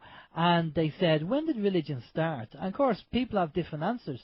And he said, well, religion started really when Moses come down the hill with the Ten Commandments, when he was speaking to the burning bush. But if there's, if ET is there and they can time travel, who's to say that they didn't organise that, and it could be the negative factions of the ETs who time travel back, did the old burning bush thing. Moses, seeing that, thought it was God, comes down and starts preaching this, religion to people, and obviously, other religions came about in the same kind of way. So yeah, and you also have your shamans, and you have your indigenous tribes. When I was younger, and I had been raised Catholic, and even as a young girl, I thought about how outrageous it must be to the people on the receiving end of that. Can you imagine living your life in a tribe and doing your thing and having your own little ceremonies, and all of a sudden one day you've got some white people showing up telling you that, oh, you're all wrong, you and all your ancestors have it the wrong way, this is the real God, and you better shape up quickly or you are going to hell eternally. I mean, what humongous egos these people have to be able to do this and not see that that's what they're doing. And we still have that mentality today. My God's better than your God, and a lot of us are living to die. Yeah, when I read the honest. Sorry, I was just going to say divide and conquer has always been the case, and that's what they're doing. Different, as you say, my God's better than your God, my religion's better than your religion. And it's just, when you step back from it, this is why myself and Steve always say, if you have a fluid belief system, you don't have anything to defend. And if somebody comes in, these people who are so conditioned, now, I'm not saying that's their bag, that's what they're into, okay, that's fine. If they're into religion and that's their thing, that's fine, I'm not knocking that. But at the end of the day, that's their belief system. But if somebody came along and said, by the way, you're wrong, this is all, you have been conditioned, and here's the proof, maybe their life will fall apart. And this is why people so vehemently defend their religion, defend their belief system, because they feel the world will fall apart if they realise, if they're told that, you mean all this has just been a rouge and there's no such thing as religion and no such thing as Jesus. I'm not saying there isn't, I'm just saying as a matter of an argument point, what if there isn't?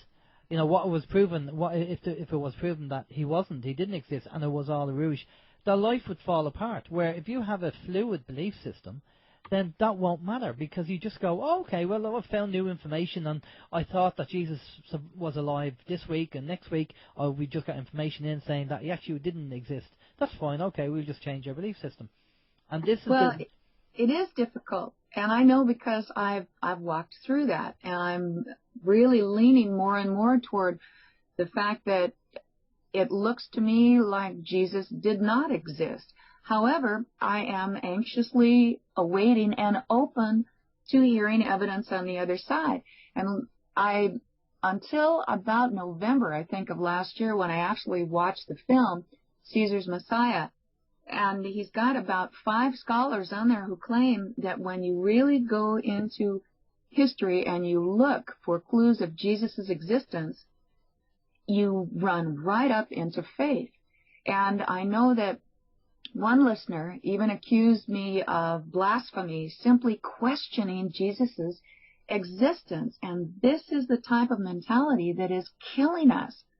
We are so divided. I mean, I read a series of books because you know me too, Alan. I'm definitely open to the New World Order, extraterrestrial things. I grew up reading Stranger Than Truth, believe it or not type things. I'm familiar with after-death experiences or NDEs, ghosts and things. I've read a lot of different things, and I've had some experiences myself that are extraordinary, or else maybe they're the ordinary ones and we just don't access them because we're so brainwashed in what I'm calling now the third dimension, because it's so crappy down here.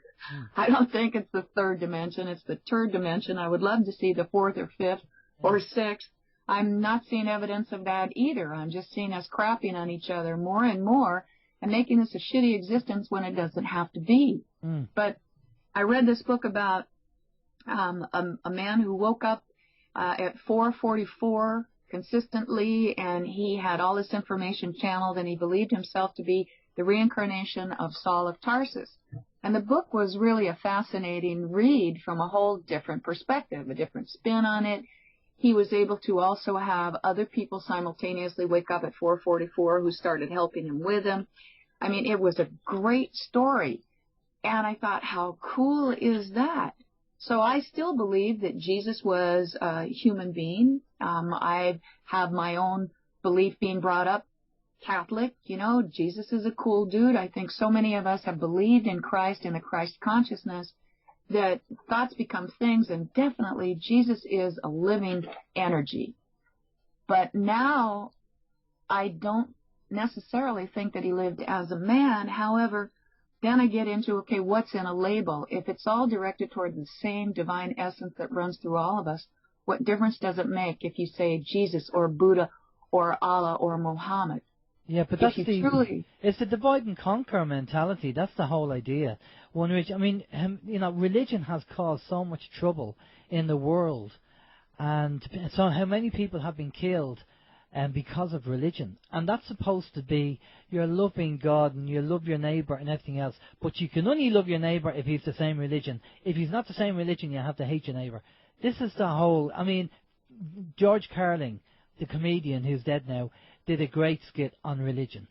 And I don't know whether you've seen it, Karen, but it was, yes. he said it brilliantly. He really did say it, and he really puts it out there, and he does it in such an entertaining way.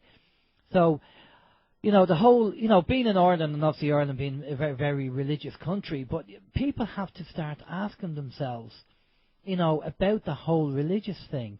Now, I think you have to differentiate between God and religion, because, the universal mind, universal energy, and if you want to give that a name, you can give it God, if you want to do that, is different to religion, which was man-made to control man. And they people put the two of them, it's purposely being put together, the two of them being put together, I mean, my son was told in a school that if he made any smart comment, or said something bad about the Pope, that it's a sin. Right? Now, how sad is that? For somebody to turn around as a teacher, I don't know who said that, I don't have any name, and I'm not really concerned what teacher said it. But for a teacher or an adult to turn around and to be that conditioned in the religious system, to turn around and say, if you say something bad about the Pope, it's a sin. That's right. And they're teaching the kids this mentality. So obviously I said to my son, look, son, you can call him what you want. It's not a sin. Don't worry about it. I'm keeping his mind open. It's obedience. They're teaching us to obey. We have something like 15 years of school where they teach us to memorize, recite, and obey. They don't teach us to think for ourselves. They don't want you questioning things. This is the same thing with the comment that came through that it was blasphemy to even question whether or not Jesus existed. And we like to watch movies. My husband and I watch a lot of documentaries and period pieces.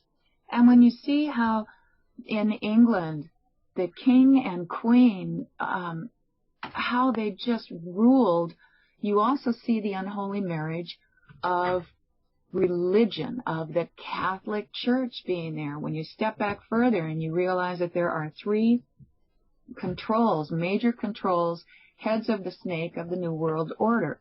The City of London, which is the financial head, the Vatican, which is the spiritual head, and the District of Columbia, which is the military arm of the New World Order. Each of those has their own army. Each of those does not pay taxes. They're totally autonomous. They also, interestingly enough, have an obelisk. When we say amen, it goes back to homage to Amun-Ra.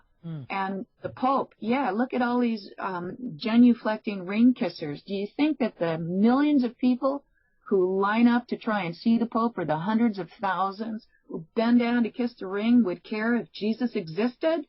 I do. I think that everybody who participates in the annual crucifixion rituals and Easter Sunday, what would our lives be like if we weren't always going outside of ourselves to validate ourselves and then try and bring it back in, living to die to get a reward later? You know, what would they be like if we actually physically began to live here? And instead of the third dimension, we really did start to create and make it, okay, if it's 3D, then let's see what we can do with our minds and hearts, because there's real evidence with quantum physics and water that shows we're much more than we've been lied to believe. Exactly. Well, listen, Karen, I know you're busy, and I know you... Oh, 2 questions coming in, so we'll get 2 questions off Steve, and then we'll take it from there. Right, yeah. One of the questions came in a long, long time ago, Karen. I don't know if you've seen it on the chat. I'm guessing you did, but I copied and pasted it anyway. A long time ago. Okay, you see me comment. You see my comment there about a song, then. And I can go to the top of the hour if you guys want. I was just going to work on my crystals, but it's just lovely having a conversation with you and your listeners. So if you would like, I will hang out. If you'd like, I can still go over there and bead and listen. So up to you. Yeah, what we'll do is we'll do another 10 minutes, all right? Because there's a couple of things that we have to go through anyway. So if we do another 10 minutes, we'll be fine. There you go, Crown Copyright. There's my timing. Yeah, about 9-10 minutes, and then that would be great, Karen, if we could do that. But over to you, Steve. Right, yeah, Karen, one of the questions came in from Agent, and it was, can you ask Karen what she thinks of the Pope releasing the apostolic letter removing corporate protection, placing everyone on the planet into common law? See, and I wish that I had been aware of that, because I think that would be great, although I think that we need to break away from Pope Le Pew, his assholiness. And I was going to say... That's a sin! I was going to say it's an ecumenical matter, as Father Ted would say. No, that's a sin. She's not committing a sin. Oh, we're going to have 3 Hail Marys for you, Karen, I tell you. Oh, at least that. I'd be in the confessional forever. And isn't that an interesting thing, too? You want to talk about perverts. The Catholics, look at how they suppress all of the pedophilia that goes on. I have also on United We Strike on the video pages, there are some really great videos I want to encourage people to check out. And one of them is from a nun, an ex-Catholic nun. And while I was very well aware of, unfortunately, the altar boy pedophilia, I was not in any way, shape, or form even familiar with the idea that also they had the female version of pedophilia, which is even more horrific, if that's possible, because it entails, you know, being impregnated by a priest and then being taken down into the bowels of some unholy catacomb below the church in order to birth your baby and have the baby thrown into a pit down below to die, and sometimes the girl's thrown in there too to even birth their baby among the corpses of other dead and decaying. What we allow, because we are too afraid to look at the truth of what is happening, has gotten to the point where it's really so repugnant, and our world is reflecting those horrific belief systems. We've got to face the music before we can create a better song. So, I don't know. Sorry, Alan, I got off on a roll there, reminded of that. No, that's okay. Oh, just a question. Steve, you have one more question for Karen there. Yeah, well, I have a question and a comment. The other one came in from Tom, and I think you may have already answered this one, I think, in what you've said, but I'll ask it anyway. But Tom was wondering, can you ask Karen, did our thoughts create Jesus? There is no data from Roman times. It seems like that may have happened. You know, now I don't know, though, if it was an interdimensional energy or an extraterrestrial energy that is fracking with us, because this seed of always having to have, you know, survival of the fittest, poverty consciousness, and lack is definitely not a higher consciousness. It's a lower consciousness, even though they have us call them elite, which, as people who listen to me know, I call them evil, lying, inbred traitors, eugenicists. But we are not really grasping the full picture, because history has been stolen from us and written by the winners.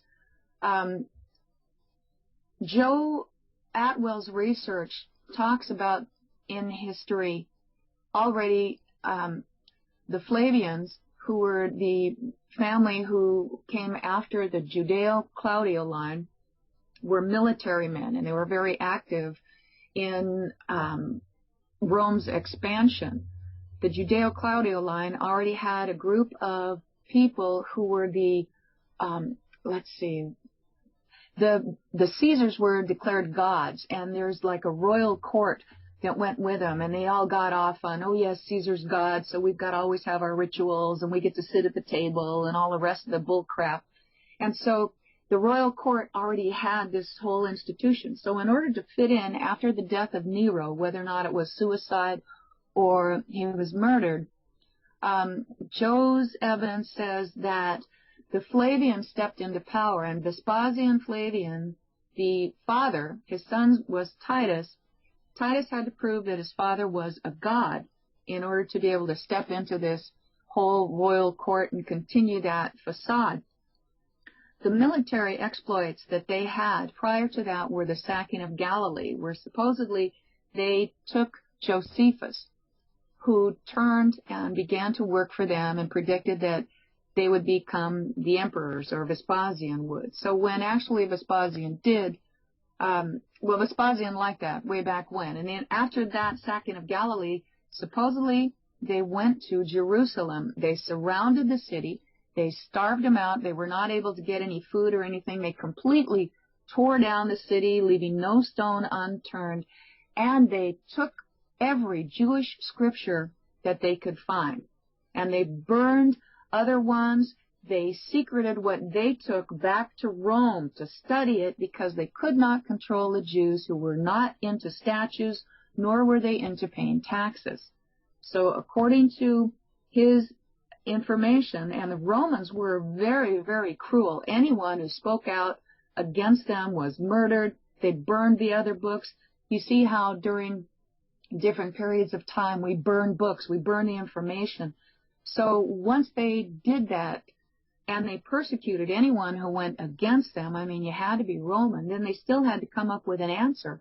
And so they created Jesus, backdating, to talk about the raising of the temple, which according to Joe already happened to Jerusalem. Now people are waiting today for this to happen and basing their whole lives on it and basing wars on it there in the Middle East. I mean, we've got so much riding on possibly what we don't know were lies. You know, it's curious as well that the Flavian Caesars were declared gods, and some of the first Catholic saints were Flavians. You know, there's real history there that happened. Also, one of the things that Joe points out is that during that time, it was a very warring time. And yet we have these images of Jesus in a pastoral setting preaching to people, which he claims would not have been really possible because you've got people fighting everywhere. You don't have a chance for that to happen. And they also say that there are no writers of that time who talk about or refer to Jesus, which also seems very curious. So I don't know, but it's all a very interesting ball game. Okay, no problem at all. Well, it is interesting, and it's a topic that I'm sure we could really go into on all the kind of religious side. We're going to have to finish up, Karen. Listen, thanks a lot for coming on. I know you were going off to do some busy stuff. We did plan to have Claire Cullinan on the show. We don't know what happened, Claire. We'll try and touch base with Claire during the week. But thanks a lot for coming on, because you're a great guest as usual. Great information, and you're doing a great job with UWS. Steve, I think you have a comment that you want to just make quickly there. Just Duck Dodgers from the MSI chat room. He just put a comment up there earlier. Now, I've never read the Bible, so I don't know if this is true, but he just said that there is some mention in the Bible where it says slavery is okay and selling your child into sexual slavery is also okay. I don't know if that's true. I've never read the Bible. That's nice. You'd have to. Duck Dodgers is going to have to give us the paragraph and chapter that's in, so we can have a read of it and we can check it, because obviously that doesn't sound a nice thing to do, to be honest with you. You know, I still want to find out exactly how it happened that Moses was able to tie his ass to a tree and still walk off to Jerusalem. So there are some things in the Bible that I don't get either. Yeah, well, I was going to say, sometimes we threaten our kids if you don't tidy their bedroom, but putting them into slavery and then selling them for sex is a bit too much. And there's a question that somebody said the other day: if Adam and Eve had Cain and Abel, where did the generation of human beings come from? If there was two boys, that's the other question. All these kind of questions in the Bible you have to ask yourself. Good kind of fairy story. But there you go, Karen. Thanks for coming on. We're going to go off to a quick musical break, and thanks a lot for coming on. Do you want to give out your details just before we let you go?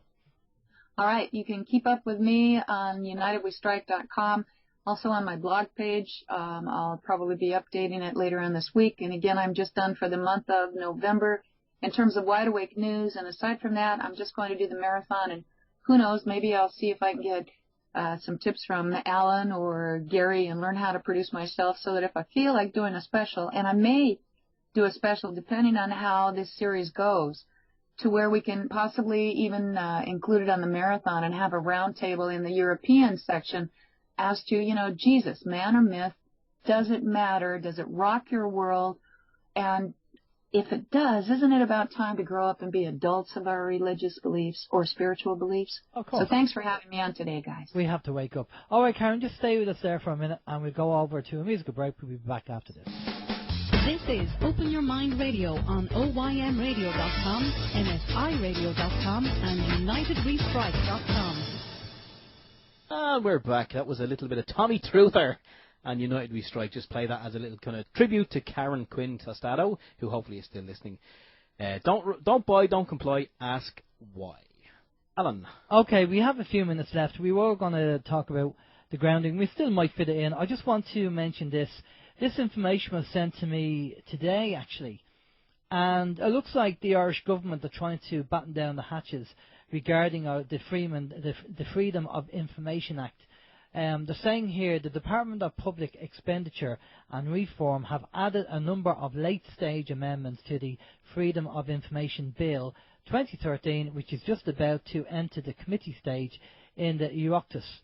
The result is that this provision kills all requests containing a request for more than one record from more than one division within a public authority. It's also a proxy fee increase. If you ask for 4 things from different divisions of the same body, your request fee jumps from €15 to €60. This would kill most requests a blogger or a person who wants to access freedom of information would require. It would also kill most requests by journalists who are trying to maximise the amount of information they can get for the unjustified €15 fee in the first place. The €15 fee created multifaceted requests. So basically they're trying to clamp down and make it harder and make it more expensive regarding the Freedom of Information Act. That was only a matter of time. Yeah, I mean, basically, so it's just going to cost more money if you want to try and chase down the information, really. That's really what it is. So, as I say, we will try and touch base with Claire during the week to find out what happened and why she couldn't get on. Because we didn't hear anything. We haven't heard anything from Claire whatsoever. And when we tried her phone, it was just her mailbox was fully packed up. So we will try and contact her and find out what happened there. Now, the exercise that myself and Steve, the Grounded movie, if you haven't seen it, it's a brilliant movie regarding just grounding yourself in natural earth. Like basically, to make it very basic, go out in your back garden in your bare feet and walk around. That's grounding, okay, because of the energies of the planet. But what other people have been doing is they've been testing, because of the radio frequencies from your computers and from power supplies and everything else, that all kind of affects us and increases the voltage in our body, which could naturally affect us, our body. So the whole idea is to reduce this effect. So I don't know what you want to say on it, Steve. I mean, but do you want to say what you've done, what you tried? Yeah, well, what I've done after I watched the film, what I did was at my desk at home, where my computer is and the monitor, and all my bits and pieces that I would use, and anyone who's a regular listener would know that's kind of where Studio 2 lives anyway. So there'll be a lot of kind of bits and pieces of equipment with electronic magnetic force coming off that. So what I done was, after I watched the grounded film, was I actually have at the back of the desk, I have like a little bar, and it's my grounding bar, and I do have an earth rod out in my garden, and I think it's about 4 foot long, and I hammered it down into the soil, connected a connection onto it, and I ran a length of earth cable into the house to this earth bar, and all the equipment that I have is all connected up to the earth bar. Just it's kind of a good practice, you know. It's good housekeeping, if you like.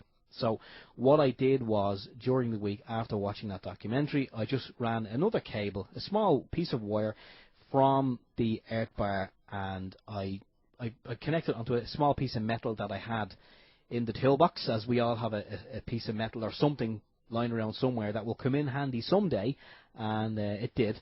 So just kind of connected the wire onto that, and while I was doing my bits and pieces on the computer and just sitting there, I just actually held the piece of metal in my hand, and I'm doing a demonstration here at the moment. I was just kind of like that, and just got on with what I was doing.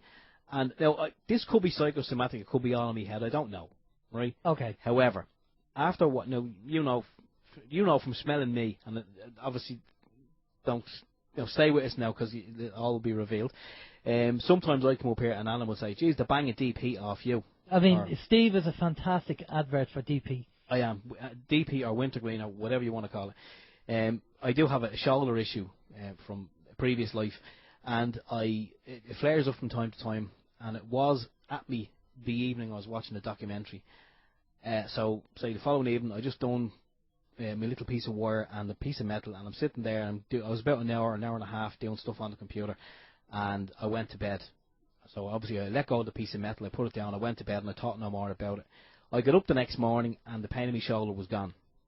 Now, I don't know if I imagined it, or what exactly happened. Now, I have to admit, it is paining me again now this evening. It's kind of flared up again. So when I get home, I'll probably do the same thing. But you don't have to go to that extreme, because from what we've seen from various documentaries and various videos on YouTube, you can just, in your house, depending on where you are, most outlets on your wall would have an earth pin. You have your live, your neutral, and your earth. Obviously, before anyone goes and starts sticking anything into any of those holes, you want to do your homework first. We're not suggesting anyone does this.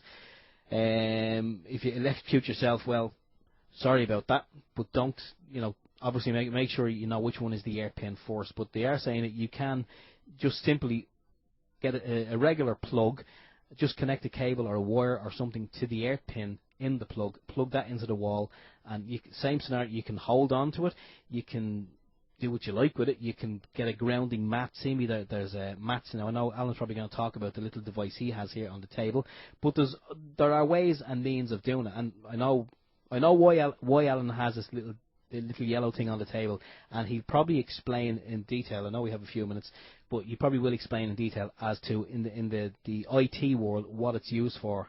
So it's not, this is not hocus pocus. This is it's all good documented, well documented information. But yeah, it doesn't do any harm to obviously connect something to the earth pin in your socket. Get a little pad when you're sitting on your computer. If it's warm enough, put your feet on the pad. See me, the feet are the most conductive.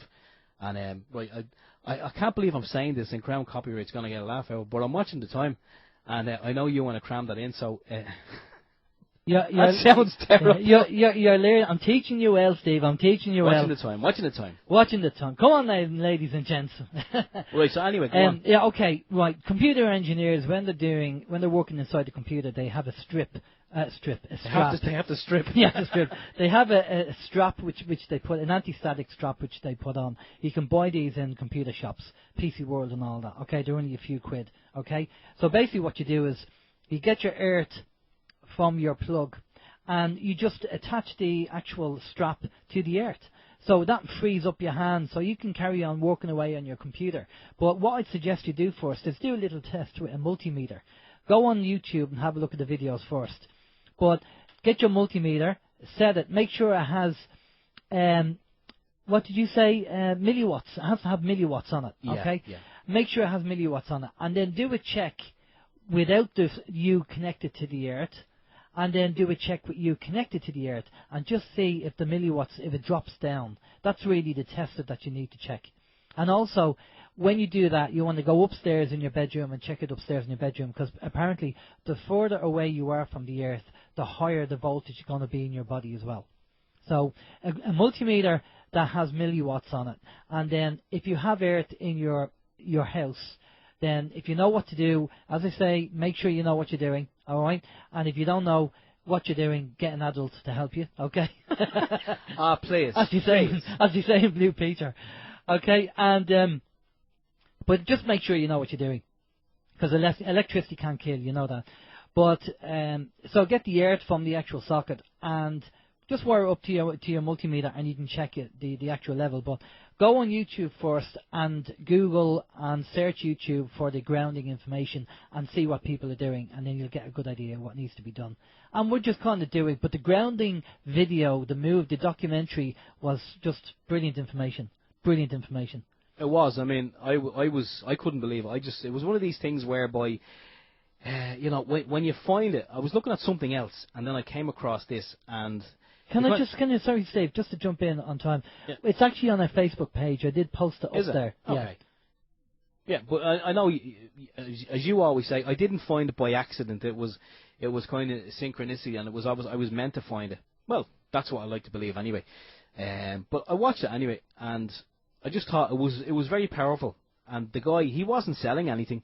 He wasn't trying to promote a way of life. He just said, I found some information. He shared it with people where he lives in Alaska. They tried it. They were skeptical, but they tried it anyway, and he had great results. As I say, he's not selling anything. He's not really promoting a way of life or anything at all.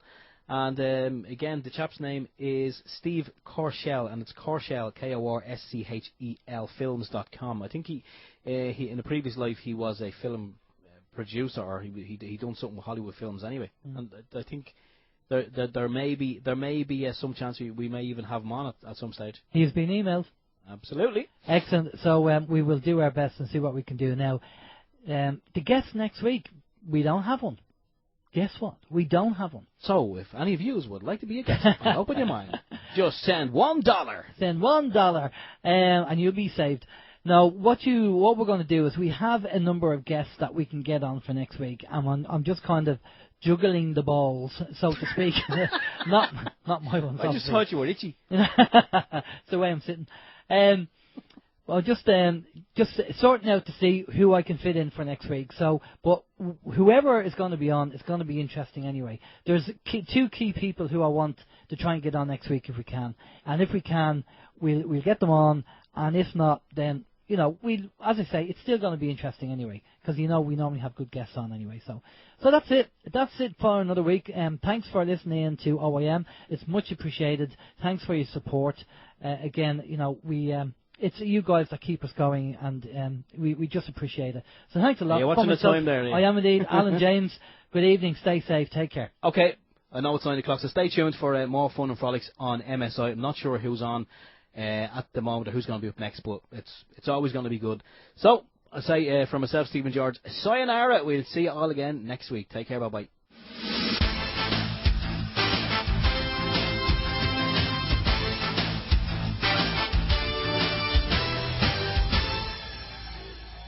Open your mind.